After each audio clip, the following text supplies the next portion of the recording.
realização do Fórum sobre Mudanças Climáticas e Migrações, uma oportunidade única de apresentar nossa pesquisa, que tem como fundo a professora Gabriela, professor Charles e professor Fábio,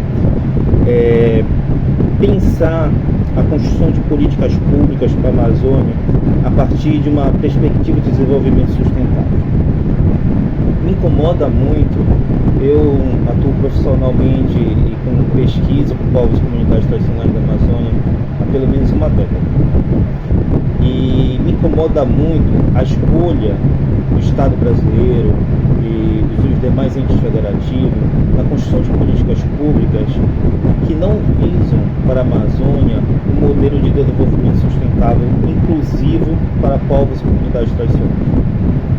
O cadastro ambiental rural, a meu entender, embora seja uma política fantástica de regularização ambiental, ela é pensada e construída de uma maneira individual, não vista de uma perspectiva coletiva. A ideia dessa pesquisa, a partir de uma análise bibliográfica e documental, cuja ideia é identificar como o cadastro ambiental rural é visto como uma política pública na Amazônia. É salutar informar que a partir do ano de 2012, com a Lei 12.651 de 2012, que instituiu o novo Código Florestal, ela institui dentro dessa política nacional o cadastro ambiental rural. Entretanto, o Estado do Pará já vinha discutindo esse debate anterior à legislação de 2012, de forma que eu possa até informar como um exemplo a ser seguido pelo Estado brasileiro, entendeu? Com tecnologia, com monitoramento de satélite. Outrora, as políticas públicas, as legislações quando são construídas, elas não pensam na questão da coletividade, mas sim na individualidade. Isso é o meu grande senão sobre a construção dessa política pública a partir do cadastro ambiental. Meu objetivo nessa pesquisa, meu objetivo geral, é analisar a efetividade e o limite do cadastro ambiental rural enquanto política pública ambiental e suas implicações para os direitos territoriais dos povos e comunidades tradicionais na Amazônia, com foco no local de pesquisa do Estado do Pará. Meus objetivos específicos visam discutir os fundamentos legais e constitucionais do CAR, avaliar o papel da gestão ambiental na Amazônia, investigar os desafios e os conflitos para a sua implementação, propor diretrizes de cadastramento coletivo, respeitando principalmente a Convenção 69 da OIT, e discutir o cadastro ambiental rural como instrumento de mitigação das mudanças climáticas. Como eu disse, a metodologia é uma análise bibliográfica documental, e eu queria falar a partir do seguinte: por que eu penso nisso? Porque a discussão de uma política de proteção ambiental, se a gente pensar a partir da Constituição de 1988, ela trata a proteção do meio ambiente, ao meu entender, ela equipara a proteção do meio ambiente a um direito humano fundamental associado ao direito à vida. Não há vida saudável sem uma efetiva proteção ambiental. Não há. E a gente deve pensar as políticas ambientais a partir disso, a partir desse pensamento, a partir de uma discussão que seja efetivamente desenvolvimento sustentável, conceito esse trazido ao ordenamento jurídico brasileiro e internacional a partir da Conferência ECO 92, a partir de 1992. Essa visão estratégica de proteção do direito ambiental não é uma novidade no ordenamento jurídico brasileiro. Ela é pensada, ao meu entender, desde a Política Nacional do Meio Ambiente de 1981, que isso influenciou a nossa Constituição de 88. Influenciou o Brasil no debate internacional sobre desenvolvimento sustentável, onde visa a proteção do meio ambiente, o crescimento econômico, mas fundamentalmente com justiça social. Então, todas as políticas ambientais construídas a partir de então devem seguir esse conceito de desenvolvimento sustentável. E o cadastro ambiental rural entra nessa perspectiva de garantia dos direitos humanos fundamentais, como uma política ambiental. O meu questionamento é que deve-se pensar o cadastro ambiental rural de forma estratégica e coordenada, obedecendo os ditames tanto da legislação nacional, quanto da Constituição, quanto da legislação internacional que o Brasil faz parte. Por exemplo, me incomoda muito, professora Gabriela e demais, que quando a gente pensa em políticas públicas na Amazônia, e o cadastro ambiental insere-se nesse debate, o Brasil insiste, e as unidades federativas insistem ainda, na não obediência à Convenção 169 da OIT, da Organização Internacional do Trabalho, que visa a garantia de direitos a povos e comunidades tradicionais, aonde eles forem atingidos ou influenciados, seja de medidas legais ou administrativas, eles têm seu direito de voz e fala. O Brasil insiste em impor uma política pública, seja ela com as melhores intenções possíveis, sem fazer a escuta ativa dos povos e comunidades tradicionais. O cadastro ambiental rural é um exemplo disso, que visa construir uma política de regularização ambiental e monitoramento ambiental de forma individualizante, impondo uma lógica de mercado para esses povos e comunidades tradicionais, não obedecendo a sua questão, a sua cultura, o seu uso coletivo da terra e seu modo tradicional de viver. Exclui essas comunidades. E também exclui, quando nos ouve, exclui eles inclusive no mercado consumidor, ou mercado de crédito, por exemplo, que exige que essas comunidades, que para conseguir crédito rural, por exemplo, tenham um cadastro ambiental rural. Outra coisa que me incomoda, e eu falo muito nessa pesquisa, eu falei há pouco, que não há uma política estratégica integrada de proteção dos povos e comunidades tradicionais dentro dessa política pública do cadastro ambiental rural. Por quê? Ainda é visto na Amazônia uma questão fundiária de relevância. Não há uma questão fundiária de relevância. Então há muita sobreposição de áreas, entre áreas coletivas e áreas particulares. E o cadastro ambiental rural não resolve esse problema, porque ele não é uma política fundiária, ele é uma política ambiental.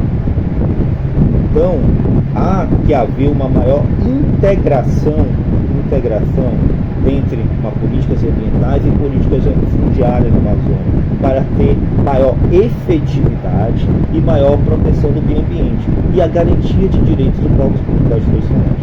Então a gente só pode ser de forma eficiente da política do cadastro ambiental rural se houver essa integração entre questões fundiárias e questões econômicas. Nos últimos anos, o Estado do Pará criou alguns planos de desenvolvimento econômico em favor do desenvolvimento sustentável.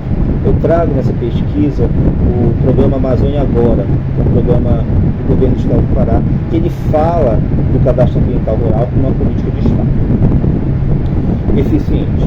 Ele fala nesse plano que há 65 áreas já com cadastro ambiental rural de povos e comunidades tradicionais.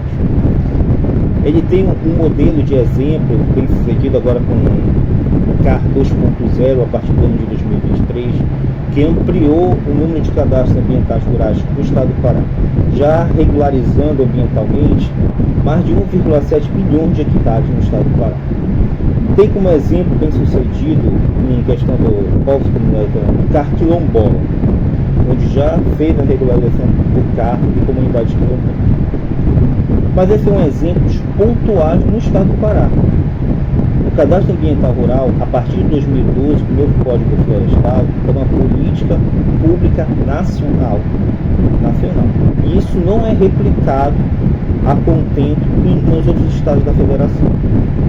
O Estado do Pará tem exemplos bem-sucedidos, como o CAR Quilombola, por exemplo, a maior regularização de comunidades tradicionais dentro do CAR, e esse mapeamento de mais de 1,7 bilhão de hectares ainda carece da falta de validação efetiva desses dados, de muitos outros dados, porque o Estado do Pará tem uma área territorial enorme, ainda tem muita comunidade tradicional ainda que não é regularizada no cadastro ambiental rural. Há os conflitos fundiários entre comunidades indígenas, comunidades quilombolas, empresas privadas, por exemplo. Poderia ser dirimido esse debate se houvesse um efetivo controle fundiário no Estado do Pará. que se associa às políticas ambientais. Há uso indevido ainda do carro para fins fundiários, que é um descompasso da nossa legislação. Muitos ainda acreditam que ter a titularidade daquela área por ter o cadastro ambiental rural, que é algo declaratório, isso sobrepõe ainda mais, aumenta ainda mais os conflitos fundiários no estado do Pará, porque não há uma integração. Há uma exclusão, ao meu entender ainda, embora com alguns resultados positivos, da totalidade dos povos e comunidades tradicionais da Amazônia, no estado do Pará principalmente, porque quilombolas mais próximos da região metropolitana, que tem um cadastro ambiental rural de excelência, como foi da comunidade do Abacatal, que fica dentro da região metropolitana de Belém, foi o case de sucesso no estado do Pará para implantar esse carro quilombola, por exemplo. Mas tem muitas outras comunidades ainda no interior da Amazônia, ausentes dessas políticas, que não são consultados como prevê a Convenção do Comitê. Assim, ao meu entender, o CAR ainda não contempla plenamente os modos coletivos de ocupação da terra e as práticas plurais do uso sustentável desses povos, uma vez que ele é construído e pensado, tanto no estado do Pará quanto a nível nacional, de uma forma do uso da terra de forma individual. Não contempla, ao meu entender, uma forma mais coletiva. Deste modo, eu concluo dizendo que o cadastro ambiental no rural é uma ferramenta estratégica para o planejamento e a regularização ambiental, mas sua efetividade depende da integração entre órgãos públicos, políticas fundiárias e a garantia de direitos políticos. Para ser um verdadeiro instrumento de justiça socioambiental e de mitigação dos efeitos das mudanças climáticas, é preciso ampliar a participação dos povos e comunidades nesse processo, em obediência, não a algo idealizante, mas em obediência à Convenção 169 da OIT, onde o Brasil é signatário, um dos primeiros signatários dessa Convenção Internacional. Garantir assistência técnica e consultas prévias a esses povos e comunidades tradicionais. Eles precisam entender qual é a lógica, falar dos seus anseios. Eu trabalho, como eu falei, há quase uma década, mais de uma década já no povos e comunidades tradicionais. E uma coisa me chamou muita atenção na data de ontem, numa audiência pública do Ministério Público aqui no estado do Pará, na cidade de Marituba. Povos, comunidades tradicionais que trabalham, por exemplo, para vocês terem uma ideia de quem é de outros estados, que trabalham com agroecologia, de produtos agroflorestais.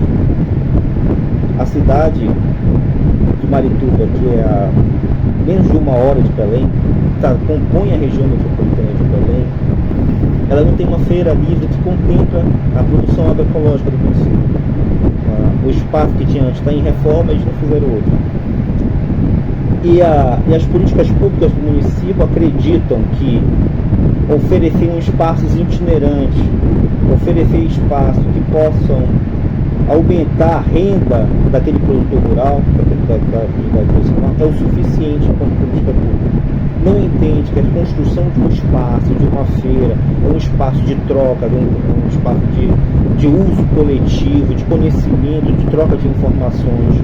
Não acredito isso como importância. Acredito que fazem as políticas públicas como se fosse de mercado, exclusivamente para o mercado, para ganhar mais dinheiro. E não é isso que pensa as povos e comunidades tradicionais na Amazônia. Então, todas as políticas públicas, seja nesse exemplo que eu estou trazendo, na construção de uma feira livre para a produção agroecológica, seja lá no CAR, Cadastro Ambiental Rural, não contempla as necessidades dos povos e comunidades tradicionais. Embora o estado do Pará tenha alguns cases de sucesso, imagine os outros estados da federação, porque a política nacional, instituída de regularização ambiental por meio do cadastro ambiental rural, CAR, hoje é nacional. Então a gente precisa fortalecer essa governança ambiental participativa.